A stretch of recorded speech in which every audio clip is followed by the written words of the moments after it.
I do what I can to support our troops no matter what they've been asked to do. I don't have to agree in advance with the mission to support the young men and women who do my bidding.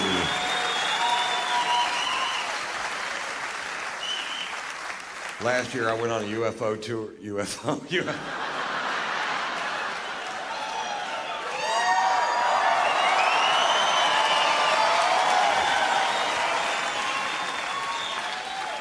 That's good, Ron.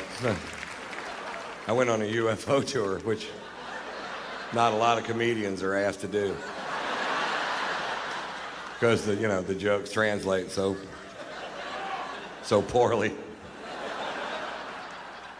from one planet to the next.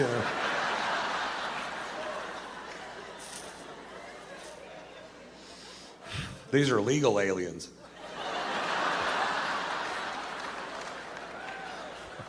But oddly enough, they still speak Spanish.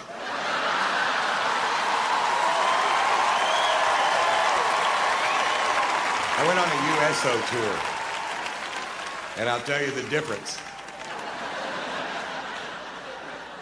Earthlings.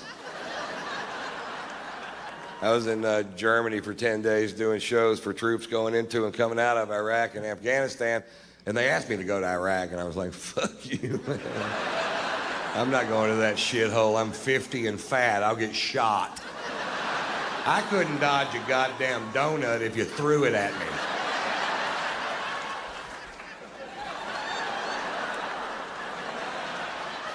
What'd you throw a fucking donut at me for, man? You hit me right in the heart. And then when we filmed Blue Collar 3, we filmed it in Washington, D.C., and the fine folks at the USO asked us to spend the day at Walter Reed Hospital. And if you go to Walter Reed Hospital, you'll see a byproduct of this war nobody likes to talk about, but they should talk about it every day, because the sacrifice these young men and women have made for this country, they can't take back, and they should be applauded and saluted and given the best medical care we can give them for the rest of their lives. And they should not live in abject poverty because they made a sacrifice to the greatest nation on this planet. And if we fail there, we fail everywhere we can fail, folks.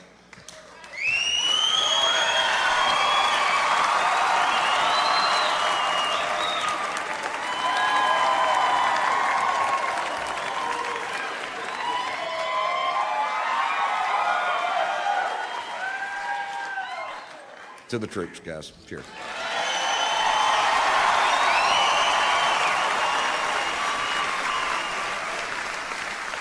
I'll tell you one USO story. We're going from room to room visiting these amazingly brave Americans at Walter Reed. Me, Jeff Foxworthy, Bill Engvall, Larry the Cable Guy. We go to this kid's room, and this kid is mangled. I don't know what they'll ever do for him. The only way he could talk was to hold a finger over a hole in his throat. And he'd breathe in, and he wouldn't use a lot of words, but what he said was very poignant and very funny. And I was just sitting there admiring him, going, who the fuck is this kid to be this brave, you know? And I carry a man bag, and in the bag are cigars and cigar cutters and lighters and reading glasses and sunglasses and Tampax and my wife's titties and all the things I need to make it through an afternoon. We're about to leave this kid's room, and Foxworthy goes, you know, you're the only person today that didn't make fun of Ron's purse. And this kid goes,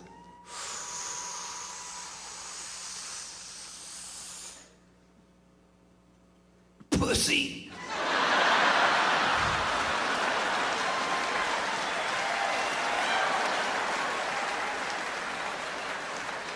That's the only time I've ever seen Foxworthy snot.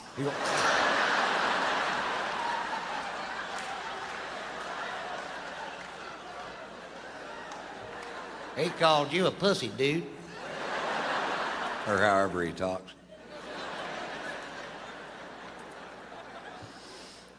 I love this country. I don't think this country's perfect, but I don't think any country is. And I think there are ways I could help improve this country, but nobody in Washington will listen to me because of my behavioral problem. There are three ways I think I could improve this country. I could improve the heightened state of awareness system in this country. I could help fund the war in Iraq. And there's an immigration problem. They want to build a wall all the way from the Gulf of Mexico to the Pacific Ocean, to a specific ocean, which they've already chosen. 1,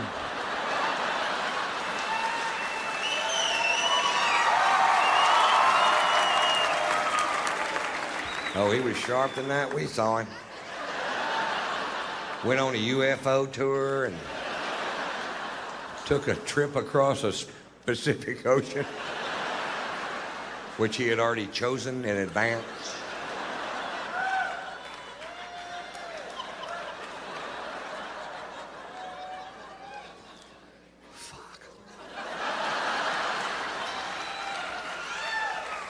Folks, I believe in my heart that the Department of Homeland Security's color-coded heightened state of awareness system might be the most useless thing ever shoved down the throats of the American people. In all my travels, I've yet to meet one person that knows what to do different if the heightened state of awareness is yellow or orange or yellow. Nothing ever happens anyway. I haven't met one person that knows that there are 5 heightened states of awareness in this country. Did you know that, sir? Fuck no, you didn't. Oh, no. Blue, green, yellow, orange, and red. Apparently, when the heightened state of awareness is blue, you don't even need sunscreen. You can just walk outside naked. You can't even burn my cock.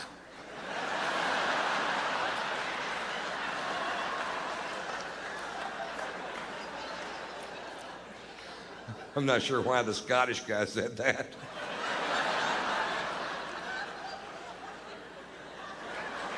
You can't even burn my cock.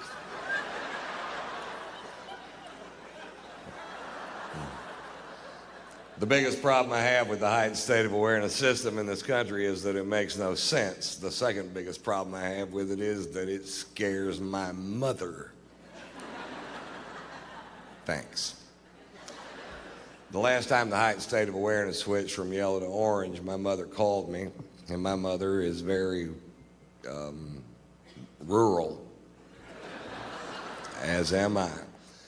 And mother called me and she goes, the heightened state of awareness just switched to orange. I said, I know, Mother, I was watching television. She goes, I don't know what to do. I said, Mother, nobody knows what to do. They didn't even print a flyer with this program. But since we were attacked on 9/11, Mama, we've all been in a general heightened state of awareness. She goes, I don't know what that means. I said, well, Mom, if you're getting on an airplane and the person in front of you has 7 H's in their name and a basket of fucking cobras,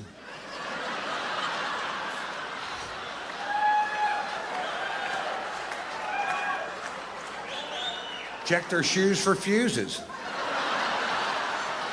And that's not racism, that's profiling. And you have to do some profiling. You can't frisk 10 grandmothers just so you can pretend that that guy doesn't look suspicious. Bullshit. Go frisk his ass. When he gets all pissed off, go, sorry. And if he's still pissed off after that, go, hey, you wore the turban to the fucking airport, buddy. Yep. Buy a John Deere cap for travel days. Fuck, I don't know.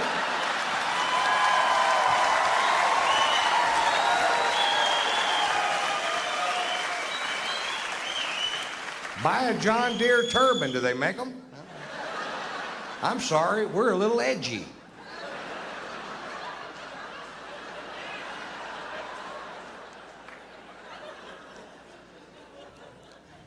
If I were in charge of the Department of Homeland Security, we'd have a heightened state of awareness system in this country, that's for sure, but we'd have one that made sense and one that the fine citizens of this country understood. And we would have 2 heightened states of awareness. Go find a helmet. Put on the fucking helmet.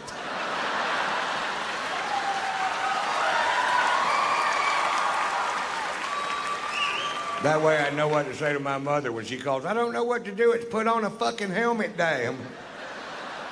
Put on a fucking helmet, Mom. That strap goes under your chin, Mother.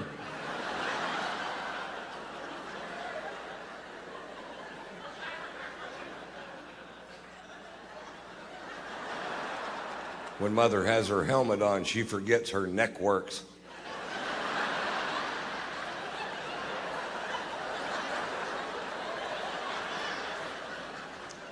Just turn your head, Mom.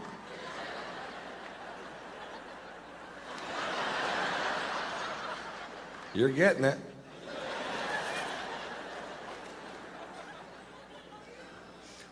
We find ourselves, folks, in the middle of a war we can't afford financially. I won't address any other aspects of the war this evening, but it is time to refit the biggest army the world has ever seen. And here's the problem.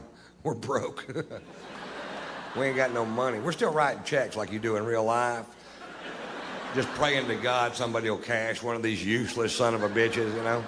You're $17 trillion in debt. You still got a checkbook, really?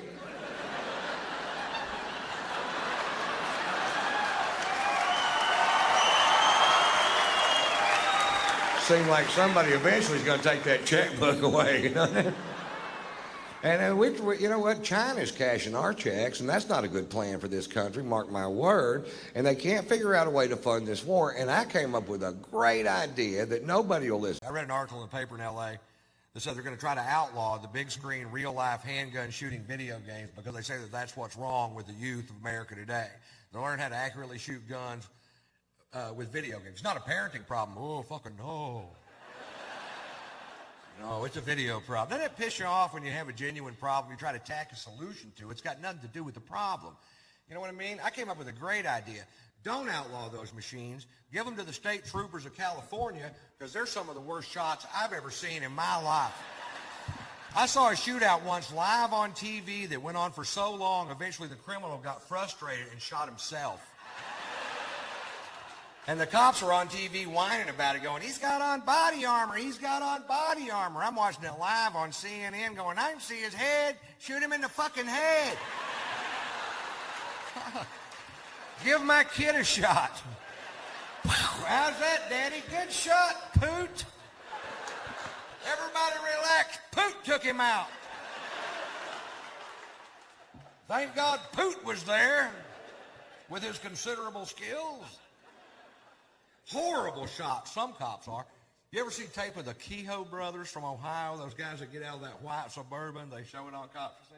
These guys, folks, have a shootout with the police at point blank range. Nobody gets hurt.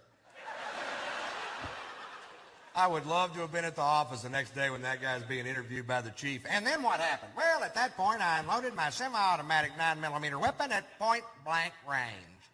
And then what happened? They left. Nice shooting, Elmer Fudd. There was a kid in Detroit 3 years ago, shot 8 bullets, hit 9 people. These two cops shot 22 bullets, didn't even hit the fucking Suburban.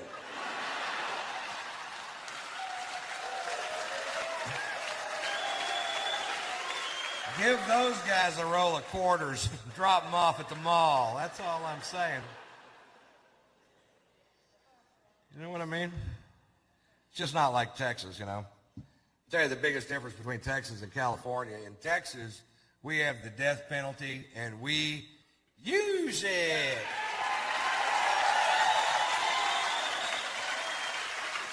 That's right. If you come to Texas and kill somebody, we will kill you back. That's our policy. We're trying to send a message to the rest of America, and the message is go somewhere else and kill people. Go to California. They don't give a shit. I was watching a case on Court TV when I was out there. I got so mad steam was shooting out of my ears. This guy's convicted of a triple homicide. This guy kills a grandmother, a mother, and a granddaughter without provocation. A crime so heinous I can't even fit it in my head. He's sentenced to death by a jury of his peers, and right before it comes time to carry out the sentence, a group of people on his behalf, stand up and they go, we can't kill him. He's too crazy to know we're killing him. And what the hell are we arguing about? If you don't know the difference and it makes me feel better.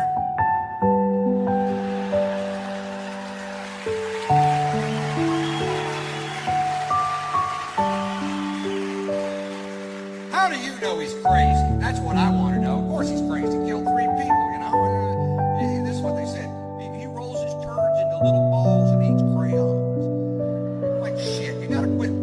crazy people in one group, goddammit. You gotta separate them up a little bit. You know what I mean? What does that crazy person do? Oh, he rolls his turds into little balls and eats crayons. Fine, I'll feed him for the rest of his life. What does that crazy person do? Oh, he kills productive members of our society. Well, he should have rolled his shit into little balls and ate crayons.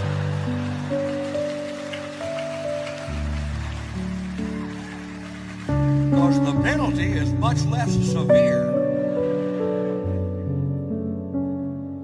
We're trying to pass a bill right now through the Texas legislature that'll speed up the process of execution in heinous crimes where there's more than 3 credible eyewitnesses and more than 3 people saw you do what you did. You don't sit on death row for 15 years, Jack. You go straight to the front of the line. Other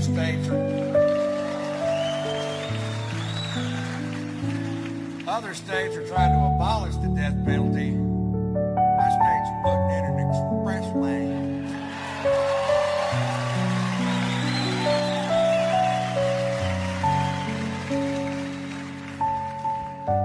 I did that bit out in California. This guy comes up to me after the show, and you can tell he was nervous to talk to me. And he goes, you know what? That may be true about Texas and the death penalty, but you know what?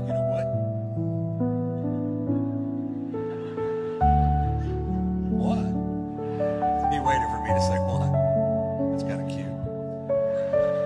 He goes, there's an old law in Texas that states that in Texas you cannot shoot somebody in the back no matter what they did to you or your family or your place of business. It's illegal for you to, in turn, shoot them in the back. I'm like, yeah, but you can start shooting them in the leg till they turn around.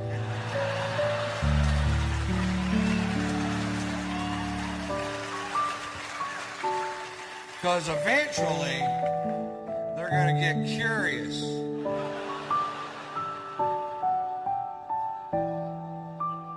Who's shooting me in the leg? I wonder quietly to myself. Oh, that guy. Never turn around. I was talking to a buddy of mine the other day. I have a friend. He's a homophobe. That's the most useless thing you could possibly be. Afraid of gay people. I was talking to him the other day and he goes, man, this world would be better if it wasn't so many queers. And I'm like, you know what? The next time you have a thought, let it go.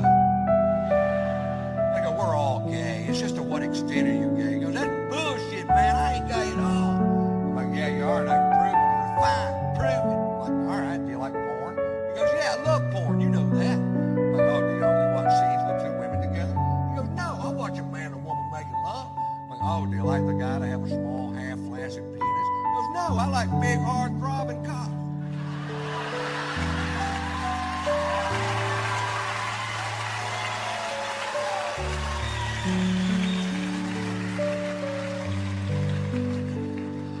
I did not know that about myself.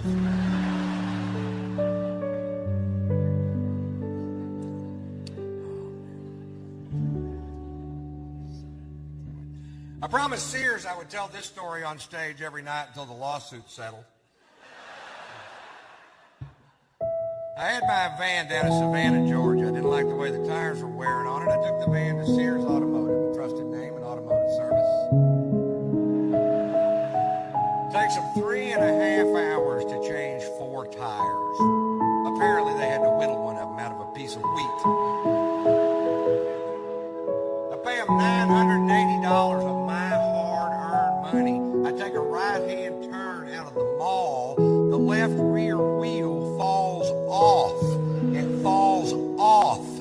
It falls the fuck off. Turning my van into a tripod.